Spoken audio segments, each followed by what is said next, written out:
अहिले नेपालमा यो वर्ष कम वर्षा भएको पक्कै हो। त्यो विगत 10 वर्षदेखिको हामीले जति पानी हिउँदमा वर्षा हुनुपर्ने थियो त्यो हेर्ने हो भने त्यो औसतभन्दा धेरै वर्षहरूमा चाहिँ कम भएको देखिन्छ। र त्यसमा मैले थोरै अनुसन्धान गरेको हुनाले मैले के भन्न सक्छु भन्दाखेरि जस्तै हिउँदमा वर्षा कम भएर 2021 को जुन आगलागीको घटना डडेलो भनौँ न मुख्य चाहिँ धेरै नै लागेको थियो जुन चैत वैशाखमा। त्यो कुरा चाहिँ त्यही मुख्य पानी हिउँदमा वर्षा कम भएकै कारणले गर्दाखेरि हो र त्यो क्रम चाहिँ अहिले पनि निरन्तर छ।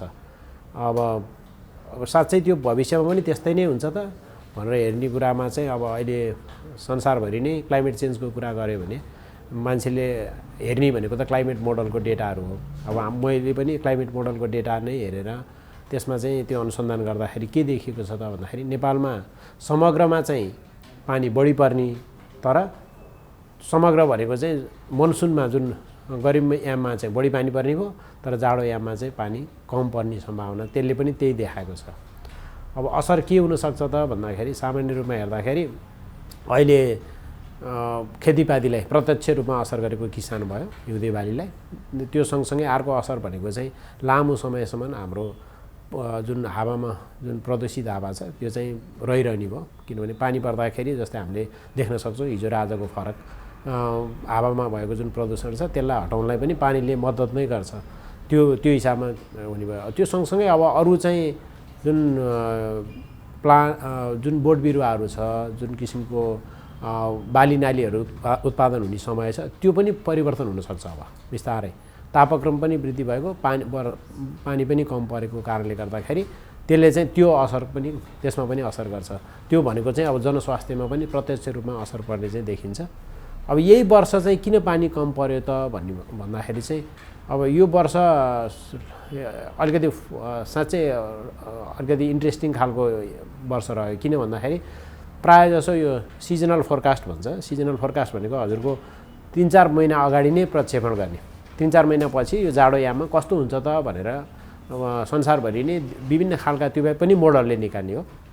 यो वर्ष चाहिँ हिउँदमा नेपालमा औसत अथवा औसतभन्दा अलिकति केही बढी वर्षा हुन्छ भनेर प्रक्षेपण थियो। त्यो पनि कारण के थियो त भन्दाखेरि अब मोडलले देखाएको त एउटा भयो।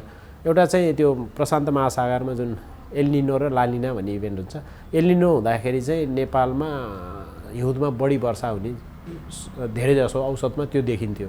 तर त्यो कुरा पनि मिलेन योपालि। एलनिनो त थियो तर वर्षा चाहिँ कम नै भयो भनेपछि त्यो एउटा भयो। अब अर्को मैले चाहिँ आफैले नगरेको तर अरूहरूले इन्डियनहरूले गरेको एउटा रिसर्च छ। त्यो रिसर्च भनेको चाहिँ यो मेडिटेरेनियन रिजनमा त्यो मेडिटेरेनियन सी लगायत त्यो क्षेत्रबाट चाहिँ यो हिउँदे वर्षाको लागि जुन बाफ चाहिने हो जुन हावाकोमा पानीको मात्रा चाहिने हो त्यो चाहिँ त्यहाँबाट आउने हो। अनि यो लगभग विगत 20-25 वर्षको हेर्दाखेरि चाहिँ त्यो क्षेत्र चाहिँ सुक्खा हुँदै गइरहेको देखिन्छ। जस्तै इरानमा चाहिँ एउटा लेक थियो ठुलो लेक एकदमै ठुलो लेक त्यो कम्प्लिटली सुक्यो छैन के पनि छैन बाँकी नै। त्यो खालको इन्भाइरोमेन्ट त्यहाँ क्रिएट भएको हुनाले त्यसले चाहिँ त्यहाँ नै जुन अब भनौँ जहाँबाट आउनुपर्ने हो त्यही रिजन नै सुक्खा भएको कारणले गर्दाखेरि चाहिँ हाम्रो क्षेत्रमा चाहिँ हिउँदे वर्षा कम हुने स्रोतमै हजुर स्रोतमै चाहिँ त्यो सुक्खा हुँदै गएको र तापक्रम वृद्धिले गर्दाखेरि जुन किसिमको हाम्रो यहाँ आउँदाखेरि पश्चिमी वायुको प्रभाव भनिन्छ। जस्तै हामीले पनि फिल गरेको विगतमा भन्दा काठमाडौँमा हजुरको जाडो कम भएको छ भनौँ जति मात्रामा चिसो हुन्थ्यो त्योभन्दा कम भएको छ एउटा कुरा। दोस्रो कुरा चाहिँ काठमाडौँमा हामीले अलि अगाडिसम्म पनि हेर्दाखेरि जाडो महिनामा मजाले हुस्सु लागिरहेको हुन्थ्यो। बिहान बाक्लै हुस्सु लाग्थ्यो नि त छैन नि त अहिले हुस्सु तुसारो पर्थ्यो तुसारो छँदै छैन। इभन शीत परेको देख्न छोडियो भनेपछि अब त्यो कारण चाहिँ पुरै क्लाइमेट चेन्जले अथवा मौसम त्यो जलवायु परिवर्तनले भन्न मिल्दैन। त्यो चाहिँ हाम्रो यहाँ अर्बनाइजेसनले पनि धेरै असर गर्यो। किनभने शीत पर्नलाई अथवा हुस्सु लाग्नलाई चाहिँ पानीको स्रोत चाहियो।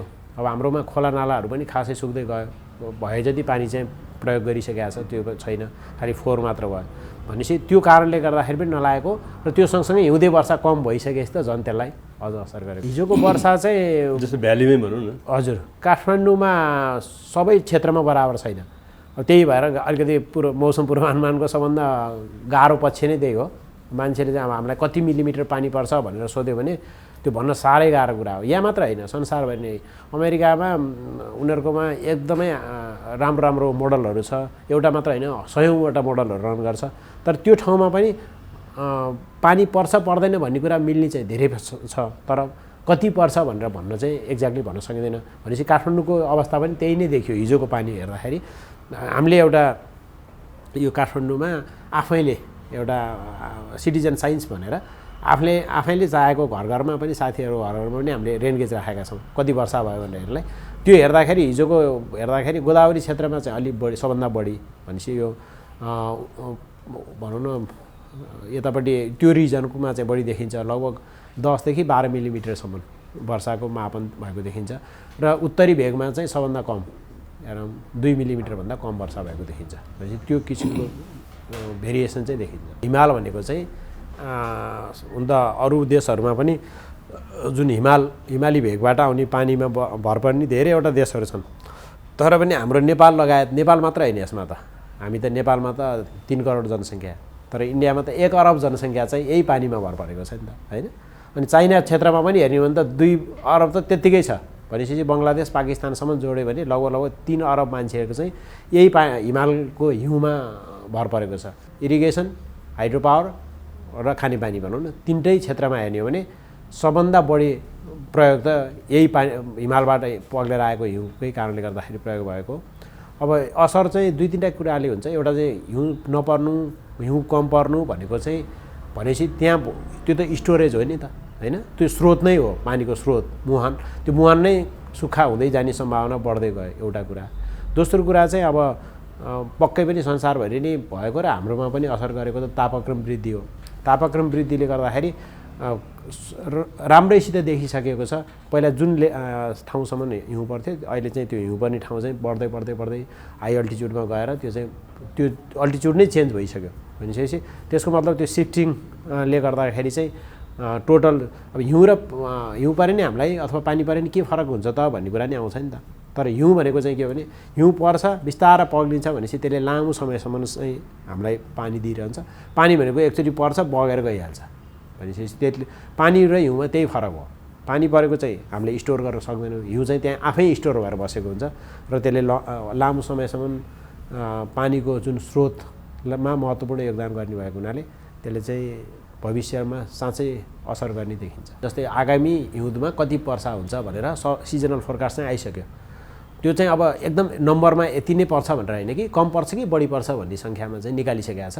त्यो चाहिँ मैले हेरेको छैन अहिलेसम्म, आउनु चाहिँ आइसक्यो, तर अस्ति एकचोटि हेरेको थिएँ, मलाई ठ्याक्कै एक्ज्याक्टली याद भएन। तर कस्तो छ भन्दाखेरि पोहोरको वर्षको मनसुनमा हेर्ने हो भने एउटा कस्तो किसिमको देखिएको छ भन्दाखेरि मैले विद्यार्थीलाई एउटा प्रोजेक्ट नै गराएको थिएँ, त्यसमा चाहिँ अनि त्यो उनीहरूले अलि राम्रोसित हेरेको थियो। एउटा कुरो के देखियो त भन्दाखेरि जुन र जुलाई चाहिँ एकदमै सुक्खा भएको छ, अनि अगस्तमा गएर पानी पऱ्यो कि त्यो पानी त कामै लागेन। भनेपछि कहिलेकाहीँ चाहिँ हामीलाई कस्तो हुन्छ भन्दाखेरि अब अहिले पनि पानी परेको छैन, अब मार्चमा चाहिँ 2 दिन एकदमै भीषण वर्षा भयो भने अनि हिउँदमा त अब वर्षा टोटलमा हेर्दाखेरि त राम्रै भयो अथवा मनसुनभन्दा अगाडि भन्ने कुरा पनि देख्न सकिन्छ। त्यही कारणले गर्दा त्यो कुरा चाहिँ अब एकदमै सिफ्ट भएको। एउटा कुरा चाहिँ चेन्ज भएको छ, विगत 20-30 वर्षदेखि चाहिँ यो मनसुन चाहिँ जुन बेलामा सिद्धिनु पर्ने थियो त्यो बेलामा नसिद्धिकन अलि पछाडि धकेलिएको छ। त्यही कारणले गर्दाखेरि पनि हो। जस्तै हजुरको त्यो 2021को जुन अक्टोबरमा पश्चिम नेपालमा धान बाढी डुबाउने गरी पानी परेको त्यो कुरा चाहिँ मैले विगत 3 वर्षमा एउटा अनुभव गरेको। त्यो चाहिँ अझ त्यो एउटा अनुसन्धानकै फेजमा छ। तर त्यो एउटा के देखेको छ भन्दाखेरि अक्टोबरमा विगत 3 वर्षमा लगातार भीषण वर्षा भएको छ। तर यतापट्टि जुन बेलामा धान रोपाइँ गर्ने बेलामा अथवा कृषकलाई चाहिने बेलामा छ आएको छैन। भनेपछि त्यो किसिमको एउटा जुन बेलामा चाहिने हो त्यो बेलामा नपरिकन अर्को नचाहिने बेलामा चाहिँ बढी पानी परेर अनि कसैले चाहिँ के भनिदिन्छ भने अनि टोटलमा जोड्दाखेरि चाहिँ बराबर छ, ठिकै छ, पानी त परेको छ मनसुन भन्ने देखिन्छ। तर त्यो 1 महिना चाहिँ पुरै सुक्खा, अर्को महिना त्यस्तो अलि गर्दाखेरि चाहिँ अब त्यसले गर्दा अर्को असर चाहिँ के पर्ने भयो त भन्दाखेरि बाढी र पहिरोको सम्भावना चाहिँ बढ्दै जाने। आइपिसिसीले पनि अब गरेको उसमा चाहिँ लगभग 5-7-10 वर्ष अगाडिसम्म मान्छेकै कारणले हो भनेर भन्ने चाहिँ पुरै आधार नपाए पनि त्यसमा चाहिँ एउटा अनसर्टेनिटीको एउटा एरर बार राख्थ्यो। त्यो एरर बार चाहिँ एकदमै ठुलो थियो। त्यो एररबाट घट्दै घट्दै घट्दै घट्दै गएर सानो भएको छ र उनीहरूको कन्फिडेन्स लेभल पनि एकदमै हाई भएको छ। अहिले चाहिँ धेरै मान्छेहरूले विभिन्न तरिकाले अनुसन्धान गरेर हेर्दाखेरि चाहिँ अहिले पक्का पनि मान्छेकै कारणले विभिन्न अब जुन सबभन्दा मुख्य भनेको चाहिँ ग्रिन हाउस ग्यास इमिसनकोमा चाहिँ मेजर भयो। अर्को कुरा चाहिँ अब जस्तै नेपालको कन्टेक्स्टमा मलाई एउटा कुरा याद गर्नु मन लाग्यो अहिले यसमा चाहिँ यो चाहिँ ऊ चाहिँ होइन मान्छेले गरेर ग्रिन हाउस ग्यास नै बनाएको होइन, तर जस्तै मान्छेकै कारणले गर्दाखेरि हजुरको जस्तै हाइड्रो पावर प्रोजेक्ट बनेको छ राम्रो हो, तर हाइड्रो पावर प्रोजेक्टले चाहिँ अर्को असर गरेको भनेको मुख्य भनेको हाम्रो जुन हिमाल अथवा पहाडमा जुन किसिमको एउटा फ्रेजाइल इन्भाइरोमेन्ट छ त्यहाँ त डिस्टर्ब त भयो नि त, त्यहाँको इकोसिस्टम त्यहाँको बायोडाइभर्सिटी होइन त्यसलाई चाहिँ असर गरेको छ। त्यसले गर्दाखेरि चाहिँ अब अर्को किसिमको डिस्ट्रक्सन नआओस् भन्ने चाहिँ एउटा कामना गर्न सकिन्छ। किनभने जस्तै इन्डियामा पोहोरको मनसुनमा हाइड्रो पावर जुन प्रोजेक्टलाई असर गर्यो होइन अर्ली एकदमै सुरुमै मनसुनको सुरुवातमै, त्यही किसिमको डिजास्टर नेपालमा आयो भने के हुन्छ त? नेपालमा हजुरको कुनै पनि किसिमको क्लाइमेट चेन्जको राम्रो किसिमको एसेसमेन्ट गरेर क्लाइमेट चेन्जलाई चाहिँ को असरलाई ध्यानमा दिएर कुनै पनि हाइड्रो पावर प्रोजेक्टहरूले त्यो किसिमको अनुसन्धान गरेको छैन। त्यो चाहिँ एकदमै गाह्रो कुरा छ, त्यो दुःखद कुरा हो। अब अहिले म एक दुईवटा कुराहरूमा त्रिभुवन विश्वविद्यालय लगायत अरू हाम्रो जुन जल तथा मौसम विज्ञान विभाग जुन सरकारी निकाय छ, आधिकारिक सरकारी निकाय, उहाँहरूसँग पनि अलि समन्वय गरेर काम गरिरहेको छु एक दुईवटा कुराहरूमा। अनि त्यसमा हेर्दाखेरि चाहिँ उहाँहरू पनि साँच्चै नै अलिकति केही नयाँ हुनुपर्छ, पहिलाभन्दा अलिकति नयाँ दिनुपर्छ भन्ने सोचमा हुनुहुन्छ। पक्कै पनि हामी 10 वर्ष अगाडि 10-15 वर्ष अगाडि हेरेर अहिले हेऱ्यो भने उहाँहरूको भविष्यवाणी पनि धेरै नै मिल्छ। अनि त्यो मिल्नुको कारण चाहिँ त्यहाँ भएको जनशक्तिलाई दिने जुन ट्रेनिङहरू छ त्यसमा पनि राम्रो भयो। अर्को कुरा भनेको चाहिँ अहिलेको जुन टेक्नोलोजीको पनि राम्रो भयो।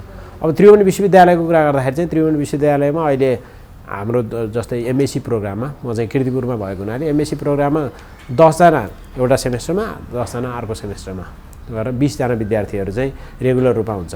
तर त्यो सँगसँगै अब पहिलाको विद्यार्थीहरू पनि जो थेसिस सिद्धाएको छैन उनीहरू पनि इन्भल्भ भइरहेको छ। भनेपछि लगभग 30 जना जति विद्यार्थी चाहिँ रेगुलर रूपमा हाम्रो डिपार्टमेन्टमा चाहिँ जल तथा मौसम विज्ञान केन्द्रीय विभागमा चाहिँ त्यति विद्यार्थीहरू हुन्छ। अब पढाउने कुराहरूमा चाहिँ अब विद्यार्थीलाई कसरी मोटिभेट गर्न सकिन्छ, विद्यार्थी इन्ट्रेस्ट गराउनलाई चाहिँ त्यो मलाई पर्सनल्ली चाहिँ कस्तो लाग्छ भन्दाखेरि त्यो मेरो जिम्मेवारी हो जस्तो लाग्छ। अब मैले उनीहरूलाई अलिकति यसमा चाहिँ जिज्ञासु बनाउन सक्ने नसक्ने मेरो हातमा पनि छ, उनीहरूकोमा त डेफिनेटली पर्छ। तर अधिकांश विद्यार्थीहरू चाहिँ हजुरको जल तथा मौसम विज्ञानमा अलिकति भनौँ न अलिकति केही न केही इन्ट्रेस्ट भएरै आएको हुनाले उनीहरूमा जिज्ञासा चाहिँ छ, तर त्यति जति मैले सोचेको थिएँ त्यति चाहिँ छैन अझै पनि। हजुरले भने जस्तो उनीहरू चाहिँ भविष्यमा गएर म चाहिँ एउटा अलिकति फरक किसिमको गर्छु भन्ने खालको फरक सोचाइ चाहिँ अझै छैन। जागिरसम्म खाने सोचाइ होला अथवा विदेश जाने सोचाइ होला, त्योभन्दा बढी चाहिँ अलिक गाह्रो छ त्यो भन्न चाहिँ। अहिले स्वास्थ्यसँग सम्बन्धित कुराहरू धेरै हुन्छ, मौसम भनेको स्वास्थ्यसँग प्रत्यक्ष रूपमा जोडिएकै हुन्छ। किन भन्दाखेरि हजुरको बाहिरको यदि मौसम नबुझिकन जाँदाखेरि अब हिजो कोही मान्छे निक्ल्यो मोटरसाइकल लिएर निक्लेको छ रेनकोट हालेको छैन भने त भिजेर घर जानु पऱ्यो, यो किसिमले एउटा इक्जाम्पल। अब मौसम सँगसँगै अझ अर्को कुरा पोल्युसनको, जस्तै विदेशमा चाहिँ कस्तो हुन्छ भने पोल्युसनको चाहिँ हाई पोल्युसन भएको कुराहरूमा चाहिँ ऊ पनि राखेको हुन्छ, दिएको अलर्ट नै आउँछ होइन, आज चाहिँ हाई पोल्युसन छ भन्ने किसिमले। नेपालमा त्यो नभए पनि कमसेकम हेरेर जाँदाखेरि राम्रो भयो। अब वर्षा हुने नहुने कुरा एउटा भयो, त्यो सँगसँगै अर्को चाहिँ तापक्रमको कुरा पनि आयो। नेपालमा चाहिँ एउटा राम्रो कुरा चाहिँ के छ भने विदेशमा यो फरक चाहिँ युरोप अमेरिकामा चाहिँ हजुरको आज 20 डिग्री सेल्सियस छ, भोलि -20 हुन्छ। यदि मौसम नहेरिकन गयो भने त त्यो त सम्भवै भएन त्यहाँ चाहिँ। अब हाम्रोमा चाहिँ यो त्यस्तो किसिमको ड्रास्टिक चेन्ज कहिले पनि देखिँदैन, ग्रेजुअल चेन्ज मात्र देखिन्छ। त्यही कारणले गर्दा त्यस्तो चाहिँ हुँदैन। तर त्यो सँगसँगै अर्को नपाइ नहुने जस्तै किसानहरू होइन, किसानको कुरा गर्ने भने त नेपालमा अब अधिकांश मान्छेहरू किसानी पेसामा लागेको हुनाले किसानलाई चाहिँ अझ बढी महत्त्वपूर्ण भनौँ न, एक दिनको भोलिको पर्सिको भन्दा पनि उहाँहरूलाई त अझ 1 महिनाको 1 हप्तासम्मको राम्रो किसिमको मौसम पूर्वानुमान थाहा भयो भने धेरै कुरामा सजिलो हुन्छ जस्तो लाग्छ। त्यही कारणले गर्दा अब मौसम र मान्छेको जीवन चाहिँ लगभग सँगसँगै चल्नुपर्छ जस्तो लाग्छ मलाई चाहिँ।